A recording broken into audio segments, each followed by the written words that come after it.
بسم اللہ الرحمن الرحیم۔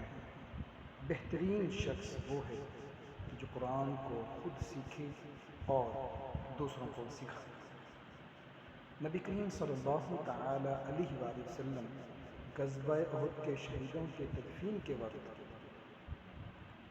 دو صحابہ کو جمع کر کے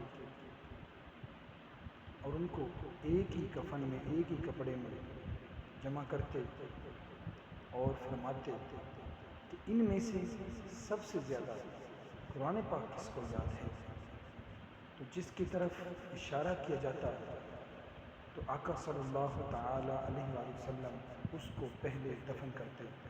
نبی کریم صلی اللہ تعالی علیہ وآلہ وسلم کا فرمان علی شان ہے، فرماتے ہیں کہ قیامت والے دن میں ان پر گواہ ہوں گا۔